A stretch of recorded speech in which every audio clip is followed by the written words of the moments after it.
Shalom, Shalom, Bapak Ibu dan Saudara yang terkasih dalam Tuhan. Pada pagi hari ini kita bersyukur Tuhan berikan kesempatan kepada kita untuk menikmati kehidupan ini. Pembacaan firman Tuhan dari Yesaya pasal 21, ucapan ilahi terhadap Babel. Kalau kita melihat pembacaan kita di sini, Yesaya memberitahukan apa yang akan terjadi terhadap Babel, ya, di mana Babel menjadi negara yang hebat, kuat, gagah, tetapi pada akhirnya akan dihancurkan. Inilah berita tentang Babel, bahwa Babel akan dijatuhkan. Firman Tuhan berbunyi demikian, ucapan ilahi terhadap padang gurun di tepi laut, seperti puting beliung mendesing lewat di tanah Negeb. Demikianlah datangnya dari padang gurun, dari negeri yang dahsyat.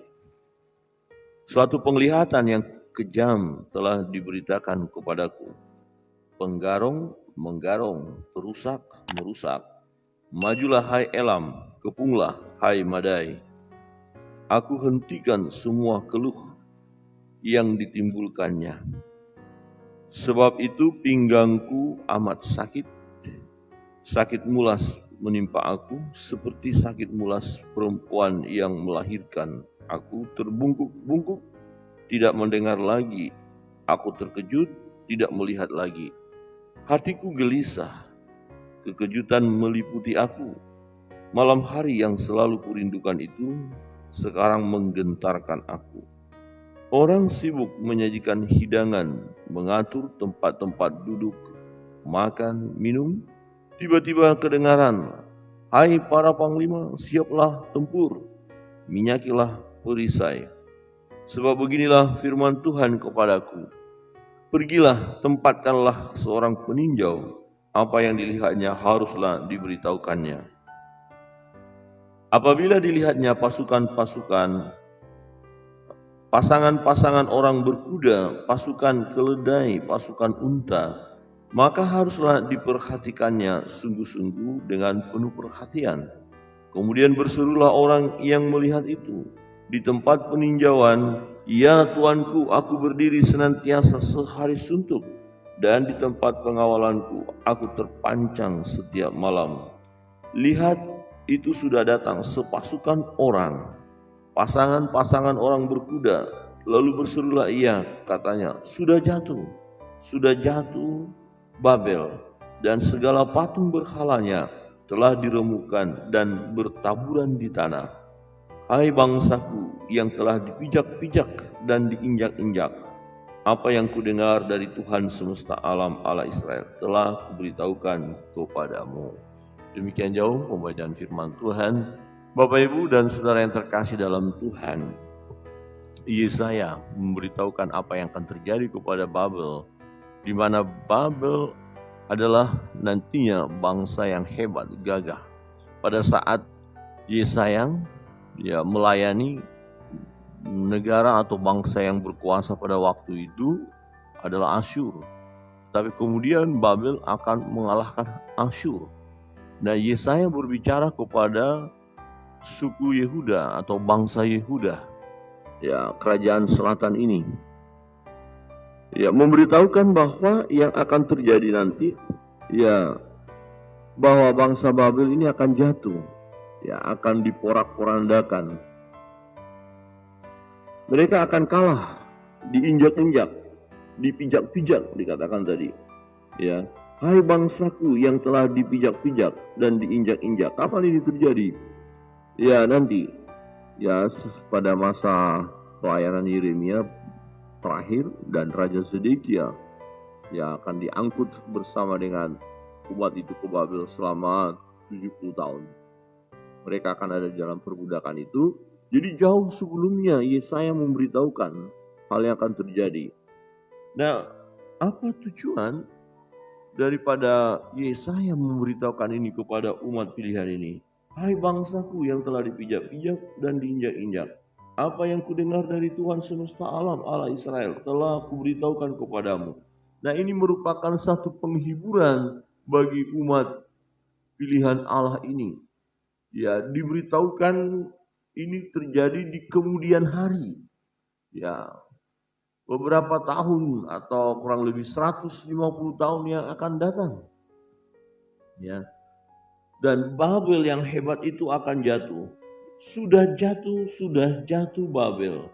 Dan segala patung berhalanya telah diremukkan dan bertaburan di tanah. Nah, mengapa Babel jatuh? Mengapa Babel akhirnya dihancurkan? Karena memang Babel adalah bangsa yang hebat, kuat, gagah, dan mereka jahat.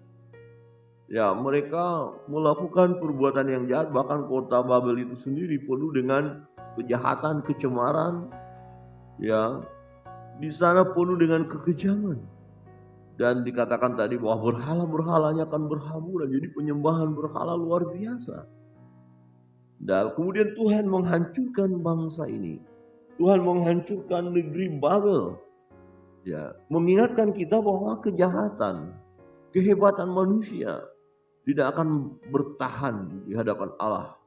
Ya, kekejaman, kejahatan, ya, hal-hal yang sadis, ya, kesombongan tidak akan bertahan. Ya, akan ada waktunya Tuhan akan hancurkan itu. Dan sebenarnya kekuatan manusia yang tadi diandalkan itu, kehebatan mereka, tidak ada apa-apanya di hadapan Allah. Waktu tertentu Allah akan menghancurkan, ya, setiap bangsa yang sombong, yang angkuh, setiap orang yang menyembah berhala, ya, yang tidak datang kepada Tuhan, akan Tuhan hancurkan. Nah, bagi bangsa umat pilihan Allah, bangsa Yehuda, ya, satu peringatan yang menunjukkan bahwa kasih setia Allah tidak beranjak dari umat ini. Nah, ada pemulihan bagi umat yang ditindas, yang dianiaya, yang diinjak-injak. Nah, umat ini, umat pilihan Allah, diinjak-injak, diperlakukan secara tidak baik. Ya, kebebasan mereka, ya, tidak ada, dikekang, diperbudak mereka, jadi orang buangan. Tetapi Tuhan juga mengasihi mereka dan Tuhan akan pulihkan mereka. Jadi si penindas akan dihancurkan, yang tertindas akan Tuhan angkat. Jadi kalau akhir-akhir ini atau dalam kehidupan kita masa kini sebagai umat pilihan Allah, sebagai orang percaya, nah, kalau kita mengalami penganiayaan oleh karena nama Tuhan, kita mengalami penindasan oleh karena mempertahankan iman kita, kita jangan takut.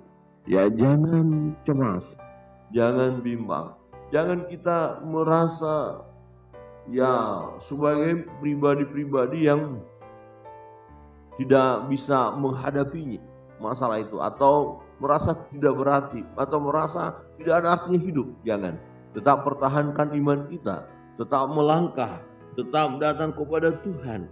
Dan satu janji Allah bahwa si penindas atau yang menzolimi kita, yang melakukan perbuatan yang tidak baik kepada kita, ya, ada waktunya mereka akan didisiplin oleh Allah, dihajar oleh Allah, bahkan sampai dibinasakan oleh Allah. Kenapa? Karena pembalasan itu adalah hak Allah. Jadi keadilan Allah itu nyata dan pembalasan Allah itu ada. Mengapa pembalasan Allah ada? Karena Allah, dia bertindak adil. Allah mengasihi umatnya. Ya, Allah tidak akan membiarkan kejahatan merajalela, dan kejahatan tidak akan mengalami kemenangan. Amin. Kejahatan tidak mengalami kemenangan. Percayalah. Mungkin hari-hari ini orang-orang yang merasa diri hebat, yang melakukan kejahatan itu begitu bangganya, begitu sombongnya, ya. Tapi ada waktunya dia tak berdaya. Ada waktunya dia tak berkutik. Seperti Babel. Ya, sudah jatuh Babel. Nah, dan ini akan dalam nubuatan Yesaya, pada masa Yesaya berbicara akan terjadi. Dan pada saat kita masa kini kita tahu persis itu sudah terjadi. Ya, dan memang Babel dihancurkan. Jadi digenapi firman Allah. Ya, firman Allah tidak ada yang tidak digenapi oleh Allah. Semua akan terjadi. Saudara yang terkasih dalam Tuhan, pada saat jatuhnya Babel, suatu kota yang luar biasa, metropolitan, dermaga-dermaganya yang penuh dengan kapal-kapal, ya berkat-berkat yang mengalir di sana, kekayaan yang luar biasa di sana. Kemudian itu semua hancur, hancur. Bahkan dikatakan apa? Berhalanya, segala patung berhalanya telah diremukkan dan bertaburan di tanah. Apa artinya? Segala sesuatu yang mereka percayai, yang mereka yakini adalah Tuhan mereka, ternyata tidak mampu berbuat apa-apa. Ya, apa yang mereka anggap sebagai penyembahan mereka, Allah mereka, yang memberi kehidupan kepada mereka, ternyata tidak mampu berbuat apa-apa. Ini menunjukkan bahwa di hadapan Allah, ya, penyembahan berhala itu tidak ada apa-apanya, dan mau membuktikan bahwa satu kesia-siaanlah kalau kita menyembah berhala. Satu kesia-siaan, karena apa yang kita sembah itu yang bukan Allah, dia tidak bisa berbuat apa-apa kepada kita. Hanya kecapean saja kita melayani dia, memperlakukan dia, ya sesembahan kita itu sedemikian rupa, tapi sesembahan kita itu yang bukan Tuhan, ya dia tidak akan bisa buat apa-apa. Nah, ini satu peringatan bagi kita, jangan kita menyembah Allah-Allah lain selain daripada dia, Allah kita yang kita sembah dalam nama Yesus Kristus Tuhan. Bapak Ibu Saudara yang terkasih dalam Tuhan, penyembahan berhala sia-sia, tidak akan bisa menolong. Berhalanya telah diremukkan dan bertaburan di tanah. Apa artinya? Wah, kasihan banget ya, ini yang kita sembah, yang kita agungkan, wah ternyata tak punya kekuatan sama sekali, berhamburan di tanah. Yang disembah, yang harus kita sembah siapa? Tuhan Allah kita, Allah yang hidup, Allah yang berkuasa. Dia yang akan membela kita, membela perkara kita, dia yang akan memulihkan hidup kita. Bapak Ibu Saudara yang terkasih dalam Tuhan, kebenaran firman Tuhan ini mau menghibur umat Tuhan. Ya, ketika mereka diinjak-injak, dikatakan tadi, hai bangsaku yang telah dipijak-pijak dan diinjak-injak, apa yang kudengar dari Tuhan semesta alam Allah Israel telah kuberitahukan kepadamu. Ini sesuatu yang mau menghibur umat pilihan ini. Ya, ketika nanti mereka diinjak-injak, ya dipijak-pijak, artinya ditindas.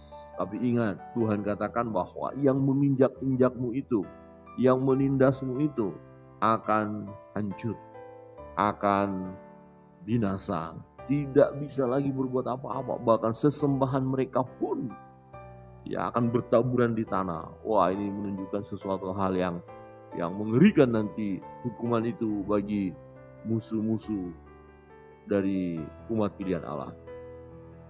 Bapak Ibu dan Saudara yang terkasih dalam Tuhan, melalui kebenaran firman Tuhan ini kiranya menguatkan kita dalam menjalani hidup ini. Manakala kita merasa atau mengalami sesuatu yang tidak nyaman dari perlakuan orang-orang jahat, orang-orang kejam, orang-orang yang merasa dirinya hebat, jangan tawar hati dalam hidup ini, jangan kecut. Mungkin hari ini sepertinya tidak ada keadilan bagi kita, tetapi percayalah, Tuhan kita adalah Tuhan yang adil.